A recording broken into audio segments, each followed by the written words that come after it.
Welcome to another episode of my wake up call. If you've listened in, you know this is the podcast where I find out a little bit about my guests, and there's something about them that causes me to want to find out a lot more about them.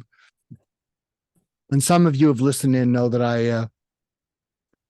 I'm really passionate about our military, and especially for the all who gave some and the some who gave all. And we need to treat them better. We need to honor them more. And you'll understand why I'm excited and honored to have Chris Pavlak on. He's the author of From Lawyer to Warrior, Failing the Bar, Becoming a Marine, and Finding Meaning. He graduated from law school in 2006. He failed the bar exam twice before joining the Marines and becoming a ground intelligence officer. During his service, Chris has led Marine rifle and scout sniper platoons, been a planner for Marine Corps service level exercises, and advised Afghan security forces. He's still in the Marine Corps Reserves. He's a faculty member at the National Intelligence University near Washington, D.C. As a civilian, he's a consultant on policies, ethics, governance, and regulations of artificial intelligence and emerging technologies. And he lives in Alexandria, Virginia. And he joins us now. Chris, it's a privilege to have you on. Hi, Mark. No, pleasure to be here. Thrilled to be here. Thank you for having me. Yeah, and I'm really interested in your uh, your journey, failing the bar twice, Yeah. becoming a Marine, finding meaning. And I recently did an interview with a woman named Melissa Bernstein. And you don't have children, but anybody listening in who has young children will know the company Melissa and Doug. Melissa and Doug is one of the leading makers of children's toys, wooden toys. And I spoke to her recently because even though she had success, she was suffering from depression. Mm-hmm. And what she realized is she didn't have meaning in her life. Yeah. And what we talked about was how that seemed to have taken her out of her depression, that even though she had success and she helped a lot of people, that it was only when she really discovered meaning that she could pull herself up. So talk to us about you, and again, what I'll ask you is what I ask all my guests, which is, what's the through line in your life? If you were to step back and say, as I look at everything I've been through, a through line has been what? And then just tell us your story. Sure. Yeah, I guess that's a great question. A through line perhaps might be resilience is maybe the first thing that comes to mind is resilience. I don't know how far back you want me to go, but I grew up in a large family in Minnesota. I'm one of 9 children. I'm the second oldest of 9 children. My parents were both blue collar workers. Like neither one was a professional, but they still, selflessly sacrificed so much to raise 9 of us, send us to private school, and that definitely had an impact. I mean, I saw the sacrifice and just the level of effort it takes to raise a family. And to be candid with you, I mean, that had an impact on me, not always for the best, because I saw the burdens, I saw for lack of better words, exhaustion of raising a family. And I know not many families are that large anymore, but it still, I mean, there was a certain amount I had to my older sister and I were kind of drafted to be the babysitters, the de facto babysitters. And we had to kind of take care of the kids when my mom and dad were at work. And there was always an infant in the family, right? Every 2 years, there's a new baby. And so that just put things in perspective when I was little. And maybe I got too much of a healthy dosage of adulthood at a young age, right? But I kind of made a promise to myself when I was little, quietly, maybe in high school, made a promise like, I'm going to do it differently. And I'm going to try and find a way to, have a certain trajectory in life. But And now fast forward to why I went to law school. Well, in college, I studied philosophy and I loved that. And I studied the Latin language and I loved that as well. And but I knew, uh, again, from my childhood, I'm like, I want to make money. I can't do math and science to be a doctor. So I said, I want to make money. And it was that cold, kind of sterile approach that I took. I didn't necessarily have a lofty civic duty or a calling necessarily to practice law. But I saw, well, I can do words and letters. I'll do the law. And so I I think I went to law school with the wrong motives. And and I don't think I was there for the right reasons. And I open up my book with this because when you're doing something, it could be law, it could be any job, right? When you're doing something for the wrong reasons and you're kind of blindsided or ambushed by failure or something devastating, uh, you need to watch out because it could get real dark real fast if you're there for the wrong motives, right? And I was. So when failure blindsided me, So yeah, the wrong, unpack the wrong motives, and you said maybe just to make money, and then also take us through when you're there for the wrong motives, and then you experience failure, and it can take you into a dark place pretty deep and pretty quickly. Talk more about that. yeah. Sure. Yeah. So, I mean, the world needs attorneys. Don't get me wrong. Like some might say the market is saturated and there's too many of us, but the world needs attorneys. But I didn't go there with the right idea in mind. I went there. I kind of went like, I'll do whatever it takes to get myself into the top tier law firm, et cetera. And I was kind of, maybe a way to look at it is I felt myself like a hamster on a wheel, doing whatever I needed to do, not thinking about was this fulfilling, not considering was this what I wanted to do. I had actually considered pursuing a master's degree and maybe ultimately a PhD in philosophy because I know that would be fulfilling. But I also looked at the market. I thought, well, there isn't a healthy market for philosophy professors. So I think I'm going to go where the dollar signs are pointing. And I guess that's what I mean by my unhealthy motives, because I I put things away. I put even some joyful things that I appreciate away, put them in the closet, and never visit them again in the name of pursuing this this career. Um, and I mentioned this in my second chapter about law school. The environment of law school is rather competitive, right? It's a very competitive environment, and everyone there is as smart as you are or smarter. Oftentimes they're smarter than you. Everyone there is working hard. And, in college, for all the listeners out there, college, the students kind of stratify themselves based on work ethic, based on talent, et cetera. In law school, everyone there is talented. Everyone there is a hard worker, and their grades in undergrad have shown that, and their successes have shown that.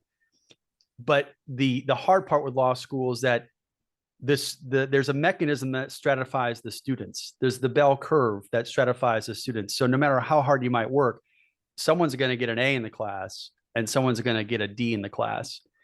And I mention that because that breeds this idea, this kind of culture that I didn't name it, but I discovered the word for it. There's a German word for it called Schadenfreude, and that means harm joy, right? And more colloquial, it means that sense of if if someone has a misstep, if someone makes a mistake to my benefit, that's what I want, right? And law school is a microcosm of that environment. And so now 1+1, I was there for the wrong motives. I'm in this environment that's really kind of negative and cutthroat. And then after all that work with those wrong motives and being very, very I think, hyper vigilant about my status and my grades for the last 3 years.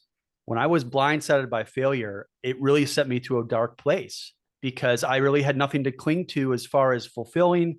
I really had nothing to cling to as far as like, well, at least I still have, for lack of better words, like my identity. I kind of wrapped up so much of my energies in law school with my status and my class rank and my prospects for a job that when all that was kind of shattered, I didn't really know what to cling to anymore, right? And so I think that's how I would say it. It really was sent me to a dark place that I wasn't prepared to deal with. So failing the bar twice, you made it through law school. Can you give an explanation? And also to our listeners, maybe you can tell them that, when you fail the bar, not too many firms are going to want you. No one's, people aren't going to No, have you because you need to pass the bar. So can you you do. can you talk a little bit more about that? And in retrospect, uh, Sure. you were smart enough to get through law school. What was the deal with the bar? Yeah.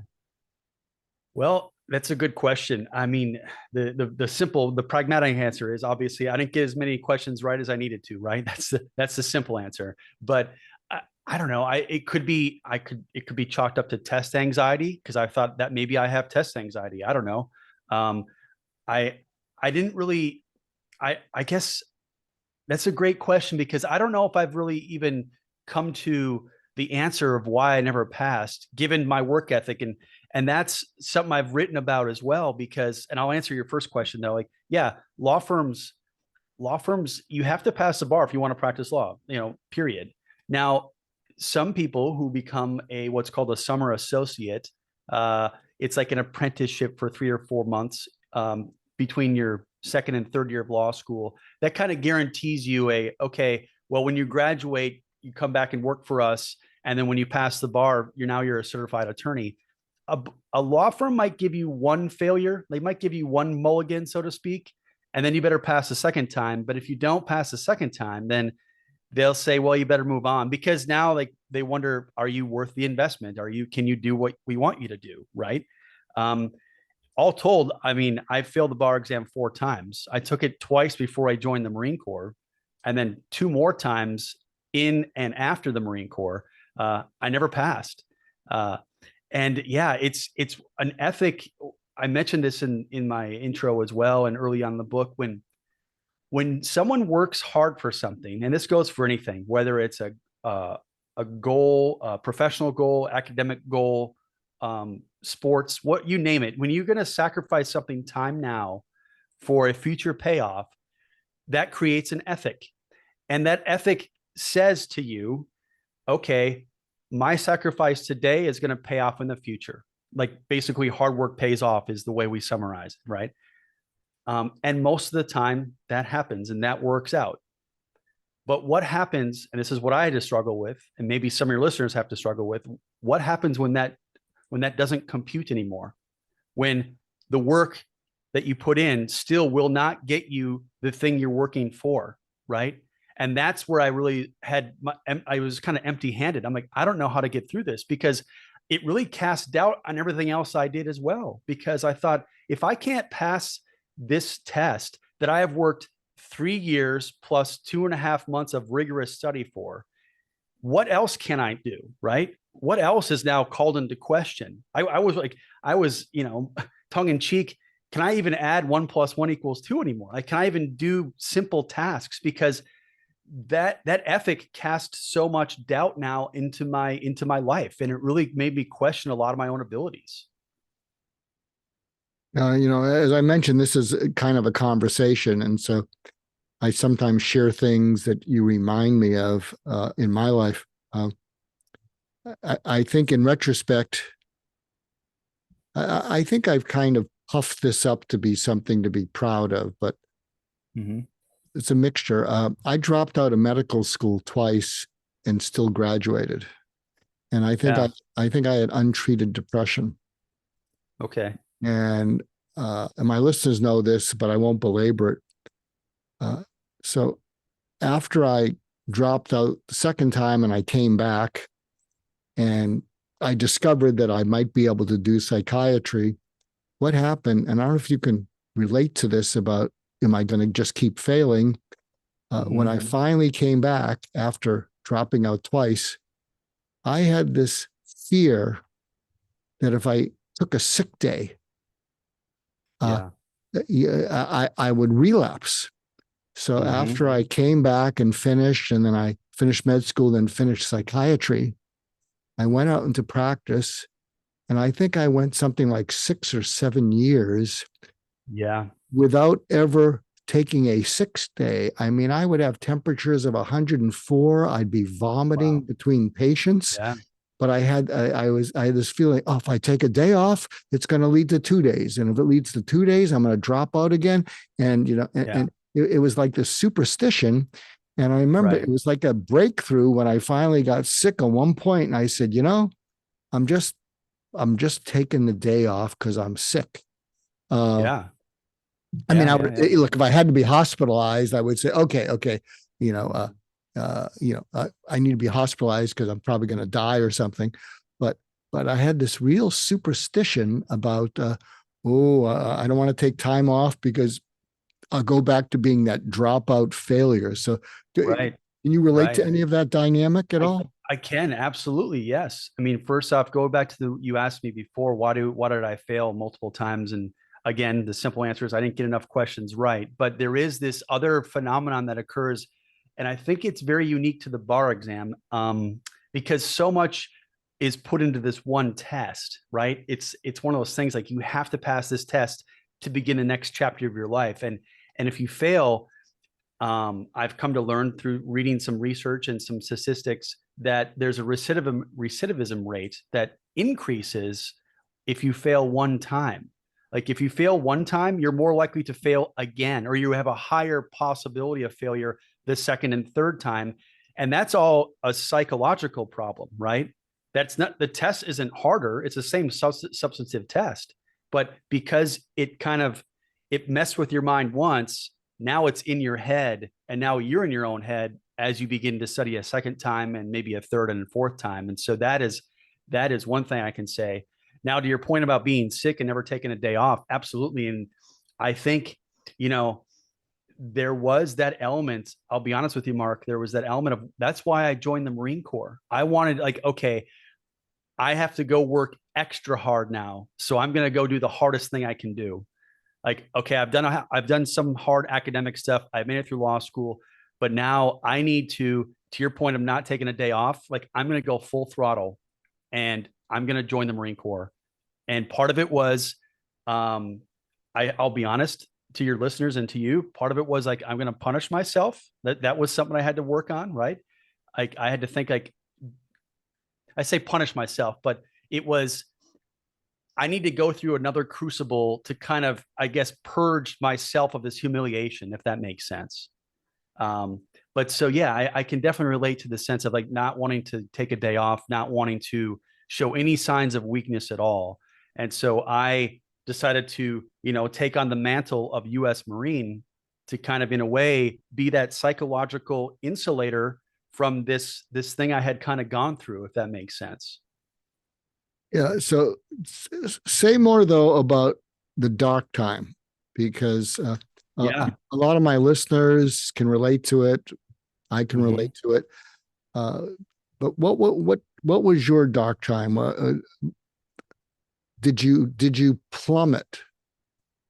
Well, like I said, in that environment of law school, when you have so little to cling to, and I kind of had wrapped up my identity up in these things with status, and when all that kind of came crashing down, uh, I basically what we say in the Marine Corps is I went internal, and what I mean by that it was I became a bit reclusive.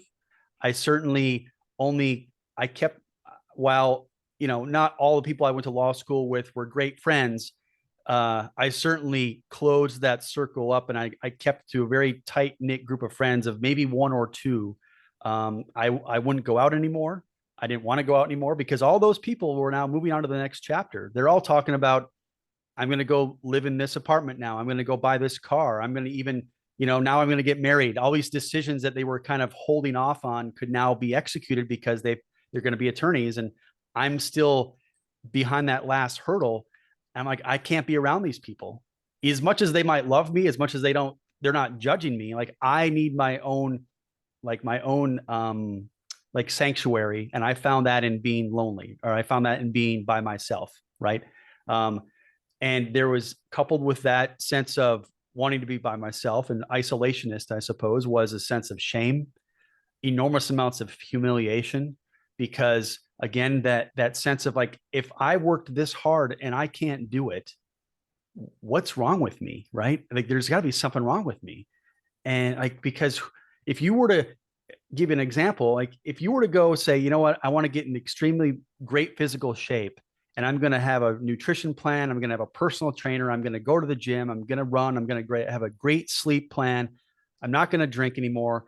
And in 6 months, you came back to me and said, Chris, I gained weight. What happened? Like, that's my point. Like this ethic, it didn't compute. And so I was really casting doubt on everything I thought I could do in the first place. Right. And that's where that, I think that recidivism rate crept in, or that fear of failure crept in again, because like now it's this kind of specter in my head of like, can I even do the things I want to do? So that's what I would say. Yeah. I mean, now thank God I didn't take to drugs or alcohol. I didn't, resort to that, but it was a real internalization of some dark things of humiliation and shame and, and inadequacy. Yeah, the second time I dropped out, I'm a good deal older than you, and I wanted to get a. I grew up in Boston. I went to undergraduate school on the West Coast, then I went to med school on the East Coast. And the Mm-hmm. second time I dropped out, I wanted to get away from all these voices telling me what to do, what I should do. So I went to Topeka, Kansas, in a place called Yeah. the Menninger Foundation, which was a psychiatric institution. And I drove there from Boston, and I drove there during an oil embargo, I think in the early 70s. Uh-huh. I forget the war that was going on. And I remember I drove across the George Washington Bridge. I think that was from New York to New Jersey. I was the only car on it because there was an oil embargo. And I slept in the back of my car until I got to Kansas. And it was a little bit of a crucible. And I remember driving to this institution. I was thinking, I'm either going to find myself or they're going to lock me up. Yeah. No, really. Yeah. And Right. I stayed in a boarding house in Topeka, Kansas, and the other people in the other rooms, there was a shared Yeah. bathroom were schizophrenic outpatients from the Topeka State Hospital, but it was very much this just so isolated Yeah. and I think that's why I selected it. And you sought that out. Like you were seeking the isolation. Absolutely, and then what happened is I discovered that I could connect with some of these schizophrenic farm men and women, and Mhm. I didn't know anything about farming, Right. and and it was weird because it wasn't anything I was trained to do. It wasn't anything uh, you know that my schooling prepared me for, but it was kind of my salvation. It was like, wow, uh, maybe there's something I can do. Yeah. And, and then it redirected my life. Was I'm gonna go back to med school, and I'm gonna keep it secret that I'm gonna go become a psychiatrist, because Sure. it's still kind of the kid sister or kid brother of all the medical specialties. It's not quite legitimate, and Oh, okay. and but anyway, but I don't want to indulge myself because you're the guest. No, no. I think yeah, I can definitely see the parallel. Absolutely. Yeah. Yeah. So take us then. So, uh, what did you communicate to your family? What was Hmm. their response? Uh, geez, I'm failing the bar exams. I don't know what to do, and I just want to run away, but I want to punish myself or put myself in another crucible. So I'm joining the Marines. So Yeah. what was that like? Yeah. Well, I mentioned that in the early part of my book, how, my mom and dad, my mom had never gone to college. My dad had kind of finished his college piecemeal at night school when I was young. And I don't know if I'm the only one in my extended family, like my not only my siblings, but also my cousins to have gone to graduate school. Um, and I don't want to say they couldn't relate. That's not as if they couldn't relate. I just don't know if they understood exactly how monumental this felt, right? And how staggering this felt. They were definitely supportive, but there was also this, I think, inability to kind of quite grasp what I was going through. Not because they didn't love me, but just because it was just kind of foreign to them. And they thought, well, try again. This as if, like, I don't want to oversimplify it, but they would say, oh, just try again, right? And they knew I was in a bad place, but yeah, that was kind of a strange thing. I told my mom and I told my family a few days afterwards, because another thing about this is, like, all my friends, we all were texting each other. Everyone's texting the day they find out the results, right? Mm, And sure enough, everyone's like saying, I passed, I passed. I'm so happy, like, phew, like, God, that's over, etc. And obviously I couldn't participate in that. And so I basically shut that thread down. And I think I told my mom and dad just a few days, because the thing is like, when you're studying for this, everyone knows you're studying. Everyone knows the results are going to be coming in October. So when that day approaches, all those friends and relatives are now, come knocking. Hey, did you pass? Did you pass? And so you have to give them the bad news. mm, And yeah, I don't want to say they didn't get it. It's not as if they didn't get it. I think it was just like, okay, he's just going to have to figure out a way to go through this, and maybe take it again, maybe take it a third time, whatever he needs to do. And I think it's because I'd kind of done law school on my own anyway, right? I wasn't following my parents' footsteps. I wasn't doing anything like that. It was like, I'm just doing my thing to try and become an attorney. And so I think they said, well, he'll just kind of do it, on his own. Um, Now, I think the one good thread, the silver lining through this story up till this point, is that in law school, I had considered becoming a staff judge advocate for the Marine Corps, a military lawyer. And through that, I met different Marines. Some had been former Marines. I met them in law school, and some were active duty Marines. I met through a recruiter. One gentleman from my church was a reservist, a Cobra pilot, a helicopter pilot that I knew. And so I started talking to them and I started asking them, and they were very, very helpful and very supportive of even just thinking about becoming a Marine. And so I had been talking about this and entertaining this notion for probably a year and a half before I got my results. Um, and so that was what I think when I talk about those things, nothing to grasp onto in as everything's kind of falling apart. I think that was the one thing I could grasp onto, is like, you know what? I still have that. Like, that's not shut off to me. That's not closed off to me. I could still become a Marine. I'd like to be an attorney, but I could still become a Marine as well if I want to, right?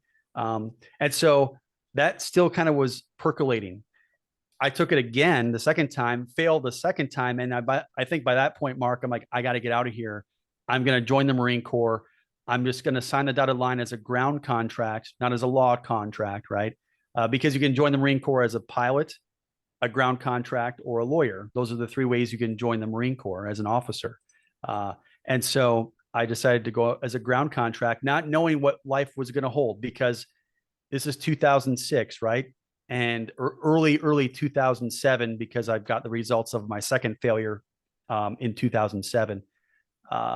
So I'm like, I'm going to be in Iraq or Afghanistan for sure, because both of those theaters were well underway.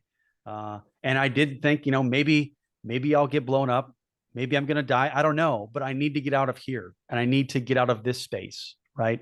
And that, as uncertain as possibly getting killed in action might be, I don't want to be flippant about combat, right? Because it's a real possibility. And I know Marines who were killed. So I don't want to be flippant about going to combat, but I knew I couldn't stay where I was. I knew I had to get out and do something new.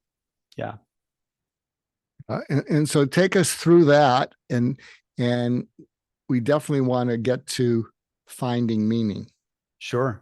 Absolutely. So I got to Quantico, Virginia, where all officers do their officer candidate school, and it's like a boot camp for officers, right?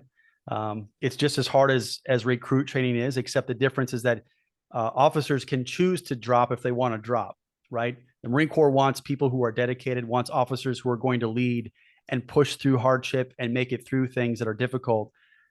It would be the wrong paradigm if you couldn't leave that, right? If you had to be there, that'd be kind of the wrong paradigm. Like, we want people to volunteer and make it through here because they want to be here. So I make it through the 10 weeks of officer candidate school.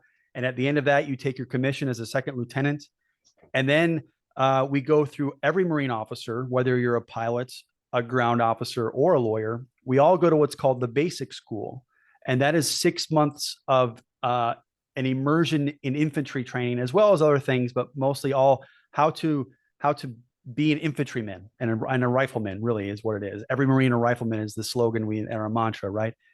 And in that 6 months, you go through, physical fitness tests, academic tests, you go through field exercises, all these things. And at the end of it, you get assigned a military occupational specialty. And the one I was assigned was ground intelligence.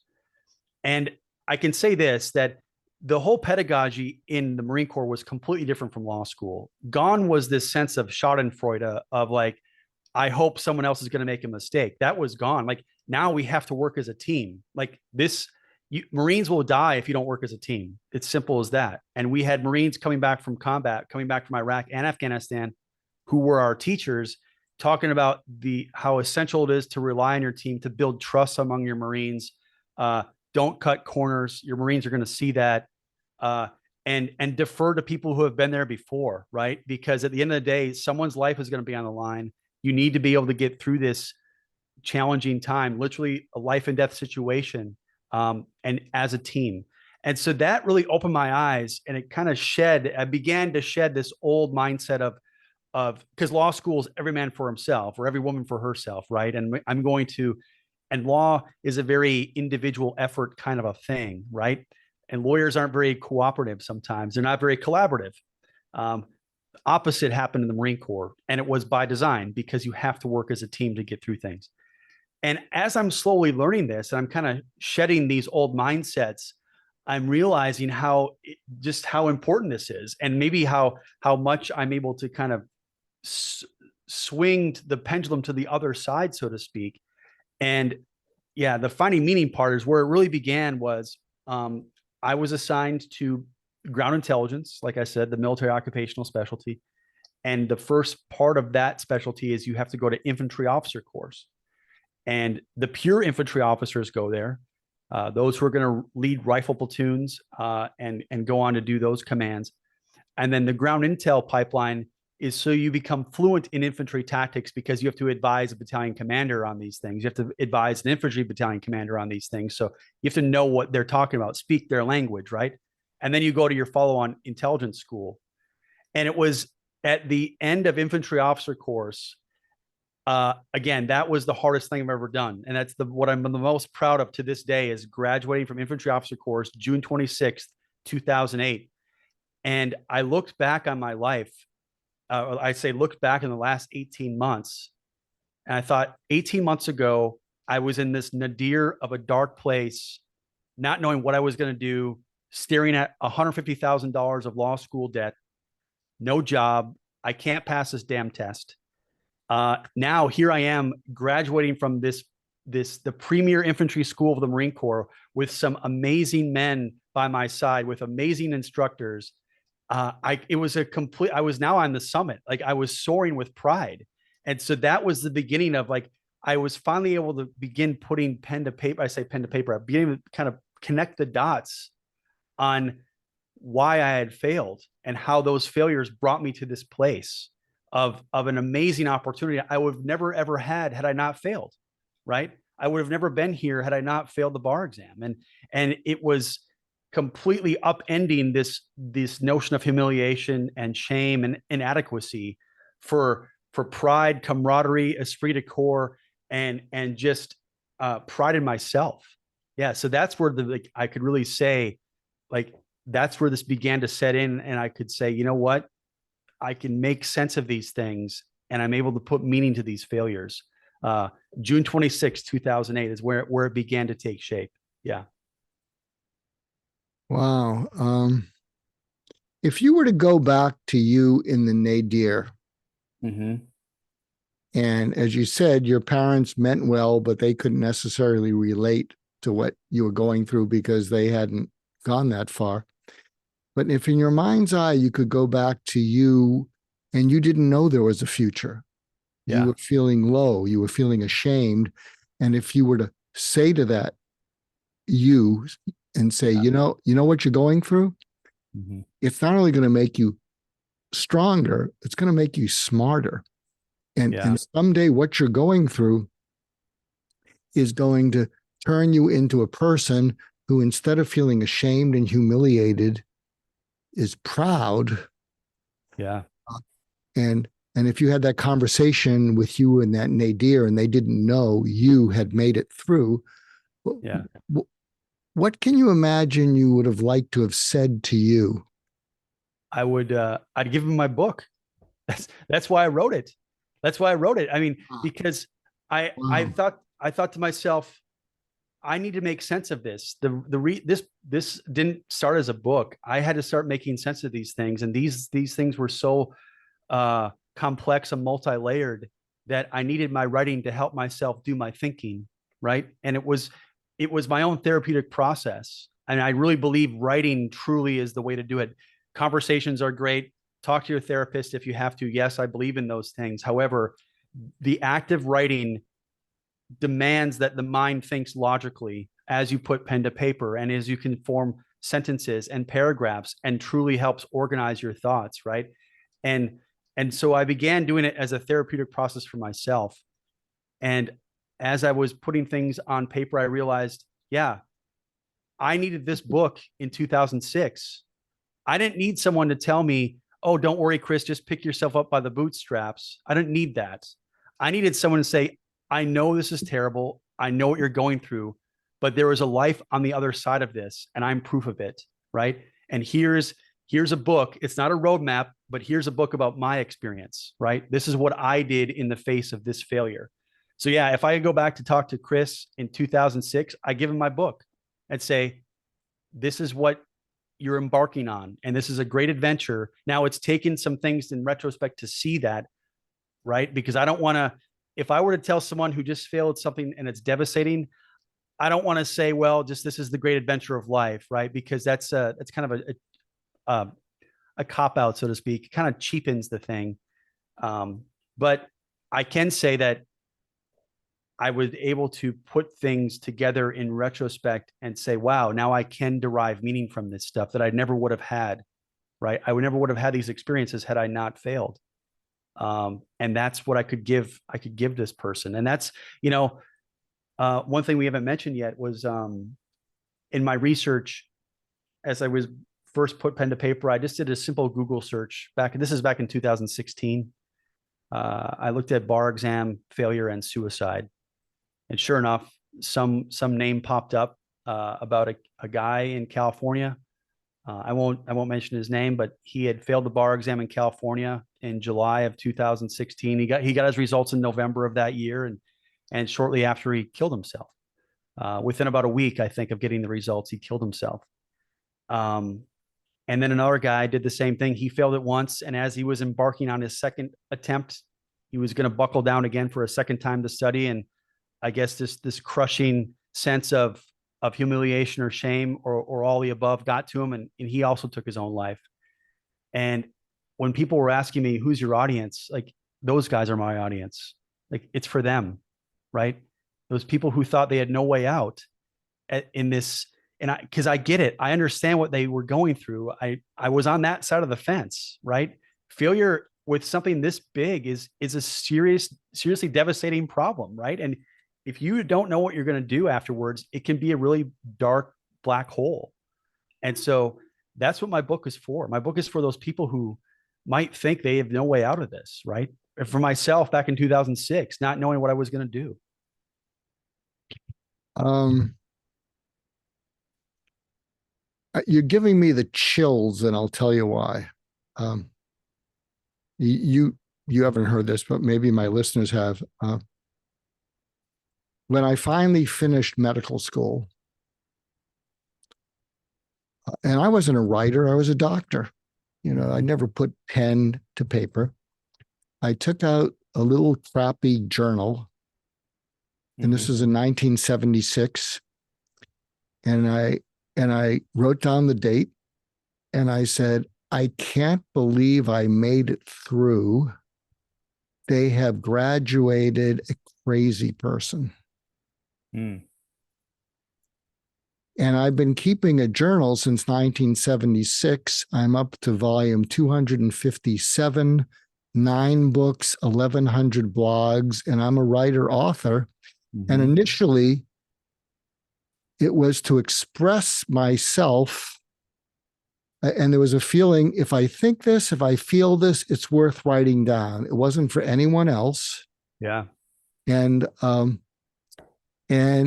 I still have a journal right next to me, 256 volume. And here's the crazy thing. I can't read my writing. Yeah. So I mean, I'm a doctor, so I scribble. Yeah. And so I have these 256 volumes about 10 feet away from where I am. They're all piled up in my office. Mm-hmm. But what would happen is I would express things, and sometimes themes would come out, things that I don't know why I'm thinking about it again. But Mm-hmm. when themes would come out, that might lead to, geez, maybe this is meaningful. I have Yeah. no idea why it's meaningful. And uh, because I think the reason I wrote it down is because if I shared it with people, they may have good intentions, but they might say, well, what are you going to do with it? Yeah. What's that for? Well, that's a Mm-hmm. waste of your time. Yep. Yep. And so I never told anyone. I just wrote it down, and if something happened to my little office here, even though I can't read any of the journals because they're illegible, uh, Mm-hmm. that would be the one thing I would save from this whole office is all those volumes. So Mm-hmm. I'm just sharing that with you because there may be some parallels. Something else I wanted to bring up. Is there a support group for people who failed the bar and never passed it? Because if there isn't, you got to do something with it, because Mm-hmm. they're in a dark hole. They're feeling humiliated. They're feeling their futures taken away from them. They have loving families saying, well, just keep trying. And inside, they're screaming, I can't keep doing it. Because Yeah. if I take it again and I fail, it's going to cement in me that I am a dyed in the wool loser. Yeah. And, Yeah. and if there isn't a support group, Mm-hmm. um, because I know in China they have something called the Gaoko. I'm probably mispronouncing it. And Uh-huh. it's one test they take, I think, after high school. And Yep. depending on how you do, it determines whether you're going to go to college or a good one. And the suicide rate is off the charts if you don't do that well. The whole family is focused on that. And if you Right. do well, I mean, I think I heard that they construct nets underneath the tall Yeah. buildings so that you can't jump out the windows. And but if there isn't something like that, I know you're busy, but you know, it's in your book, Failing the Bar. Yeah. I just think there probably is something, but I, That's a great question. I'm asking you. I mean, the service you would save lives. Yeah. Yeah. I've thought about that, and I've done some cursory research. I haven't found and this might just because it's of the paucity of my research, so I might have to keep looking, but I haven't found a dedicated group for that.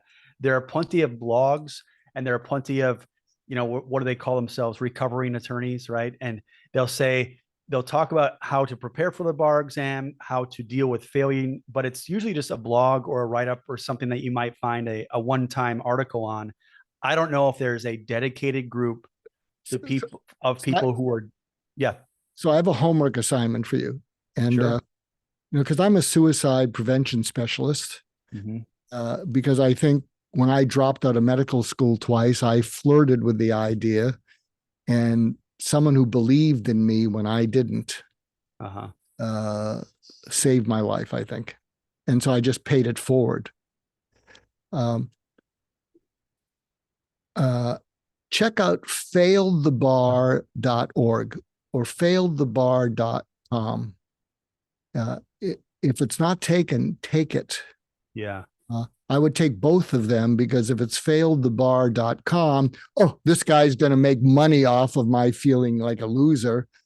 Good whereas, point. Yeah. whereas failedthebar.org is this. And I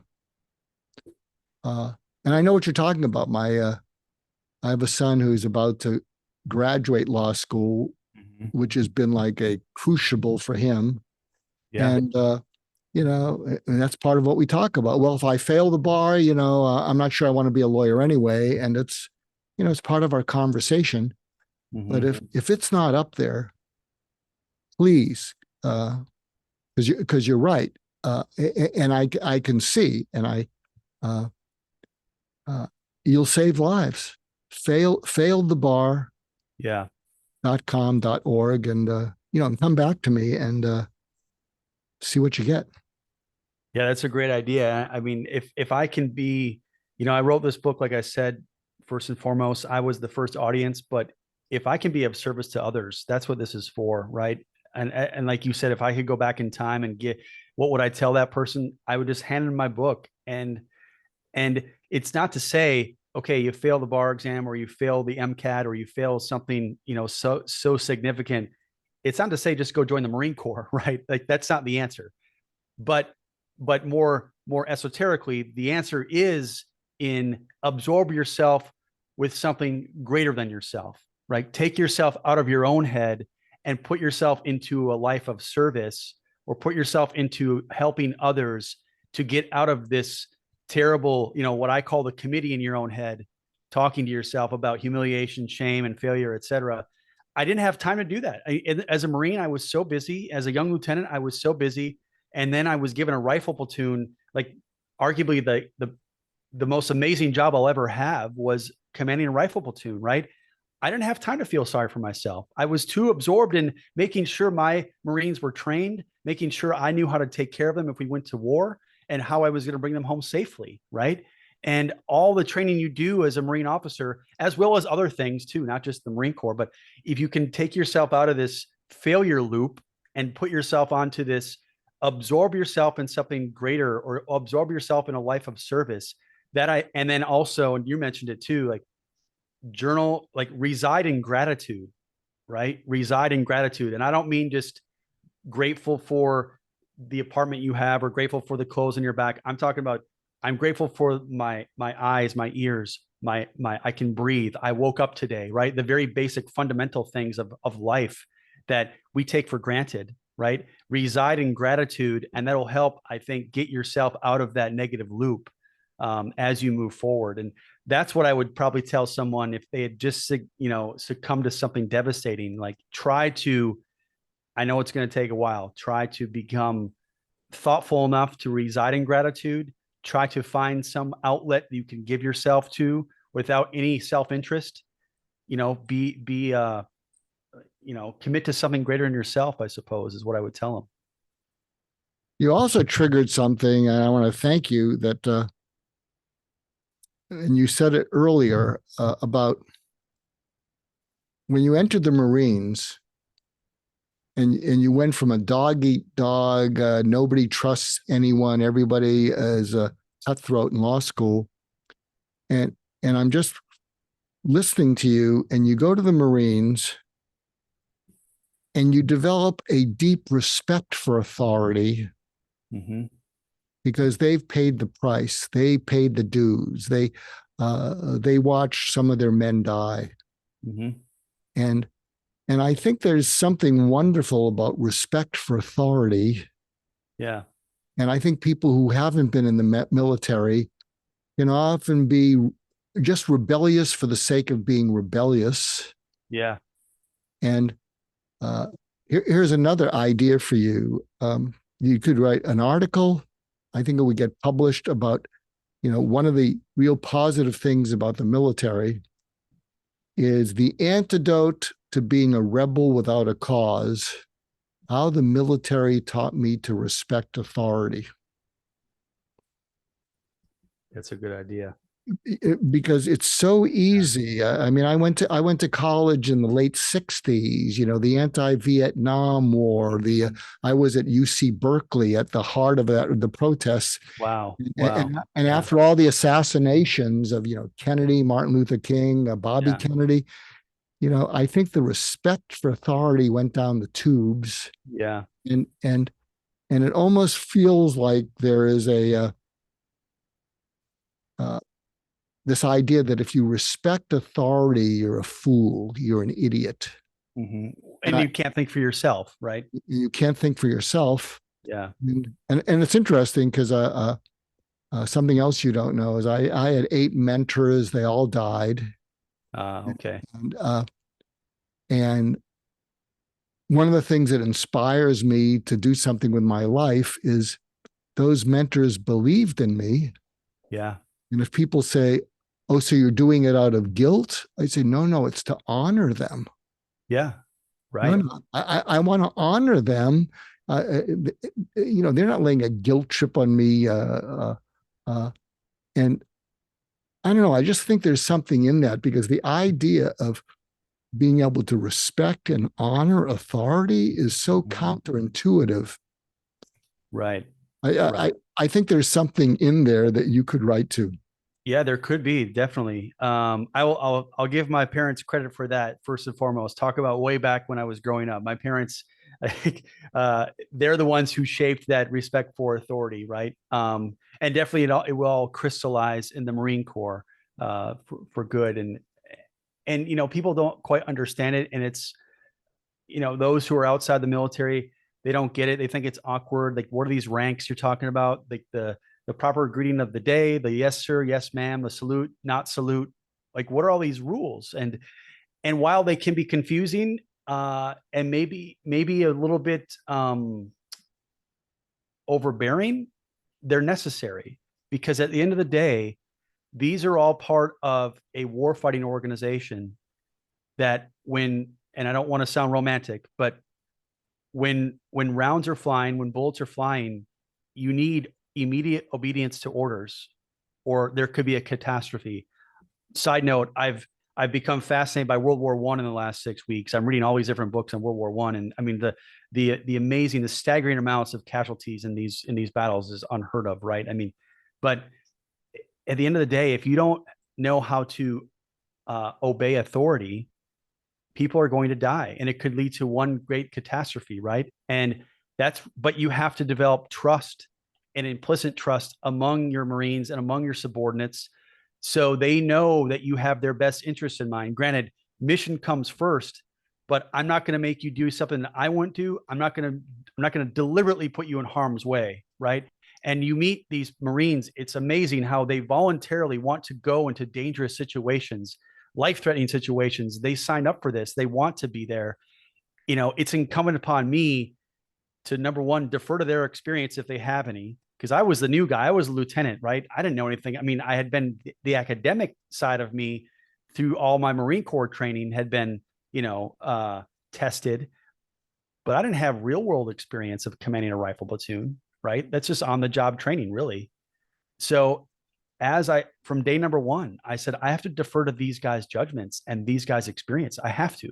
It would be dangerous if I didn't, because if I think I'm going to come in and start like a new sheriff in town, going to, direct traffic and do all these things and make all these decisions that are incongruent with their experience and what they've learned in combat, that's a dangerous platoon commander, right?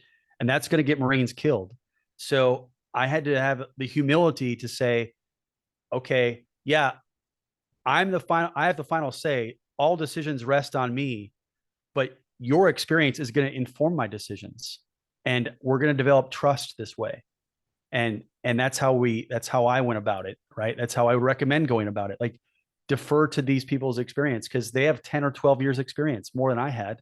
So um and that, in a way, the experience is the authority, to your point, right?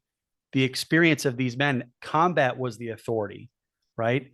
Not me, the lieutenant, even though I had the gold bars on my collar. And yeah, I'm like the authority of the platoon, sure. But no, like, their experience was the authority that we should measure ourselves by, because that's what's going to bring us home safely, right?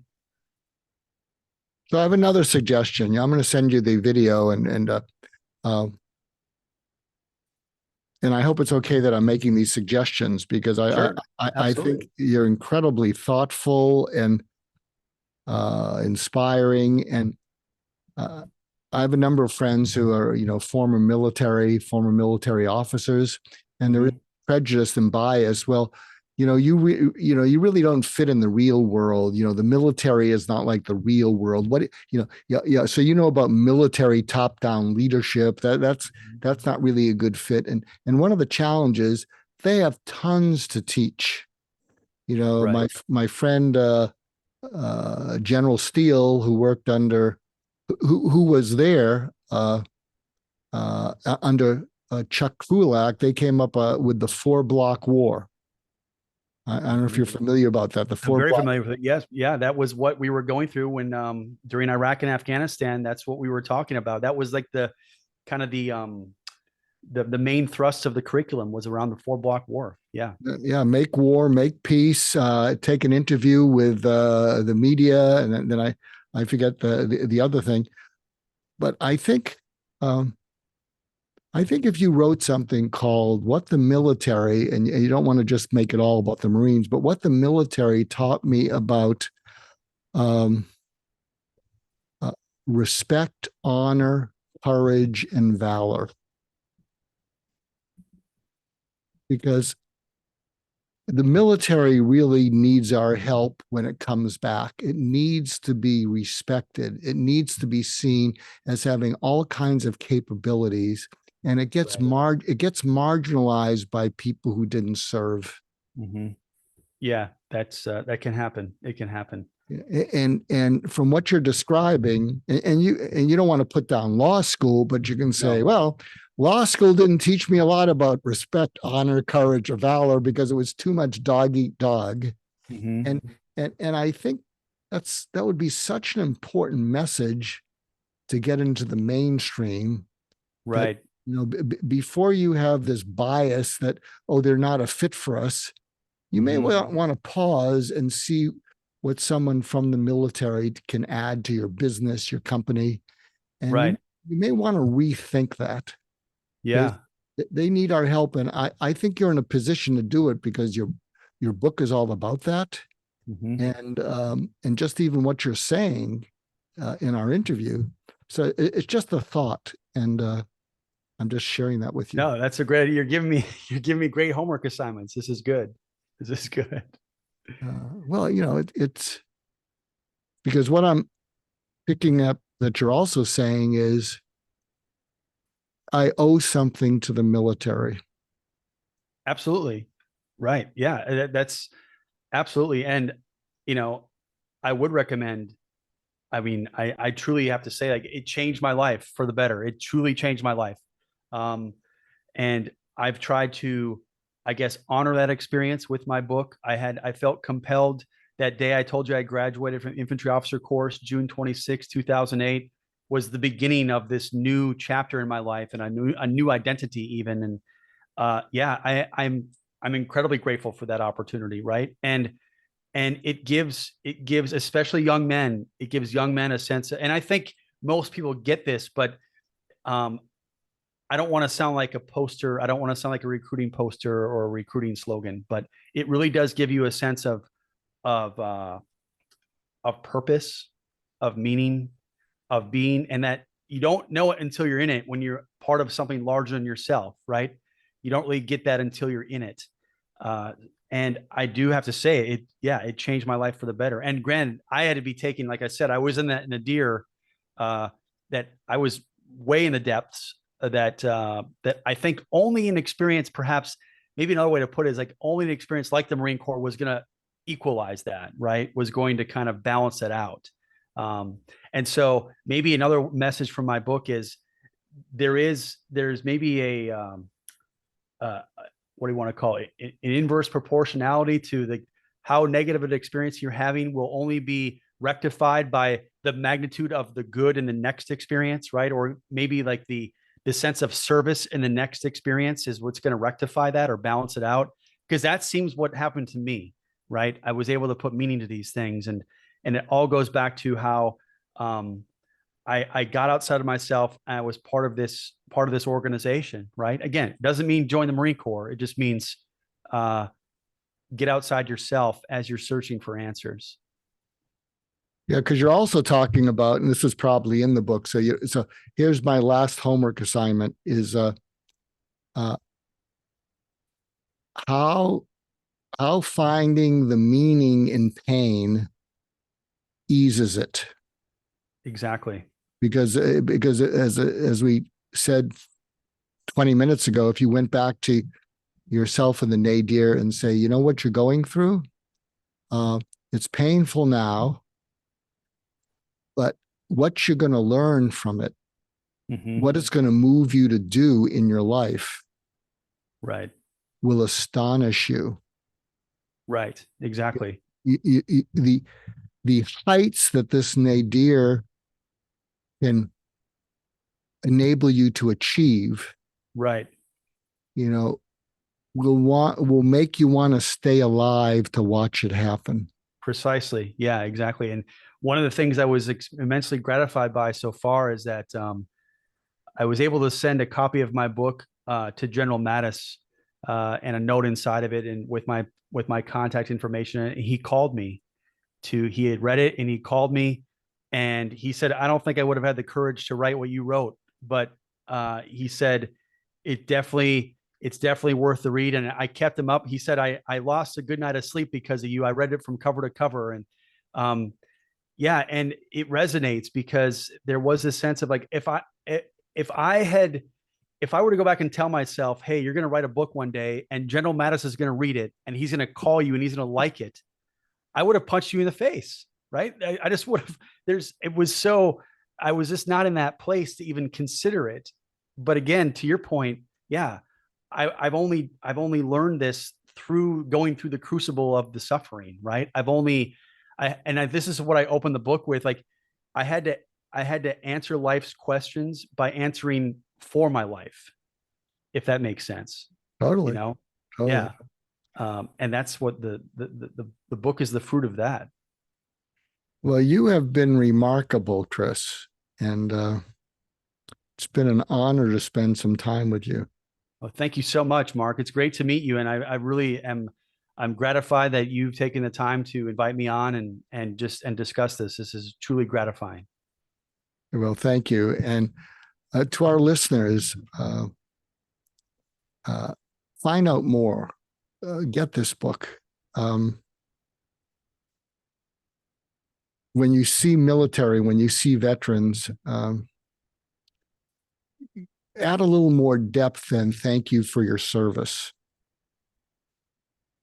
Uh, Read this book and proud to be, you'll be proud of our military as opposed to, geez, I can't relate to them. So where can people find out more about you and the book? Well, I have a webpage, lawyertowarrior.com, lawyertowarrior.com. You can buy the book on Amazon. There's a link to Amazon on my website. I have a Facebook page, Lawyer to Warrior Facebook page. You can find me there. I do the best I can to respond to messages or respond to emails. So yeah, it's all out there. I have a LinkedIn page, Chris Pavlak on LinkedIn. Christopher.Pavlak at gmail.com if you want to reach out. But you can start with my webpage, lawyertowarrior.com. Right. So please do that. And thank you again, Chris. And thank you to our listeners. Please subscribe. Please share this with people who need a little inspiration if they're going through a nadir, or just people who could use a little inspiration like all of us can, given what we're all facing in the world. So till next time, everybody take care. And when wake up calls come your way, wake up and don't beat up on yourself because you'll get another chance because wake up calls come to us frequently. So until next time, take care. Bye bye.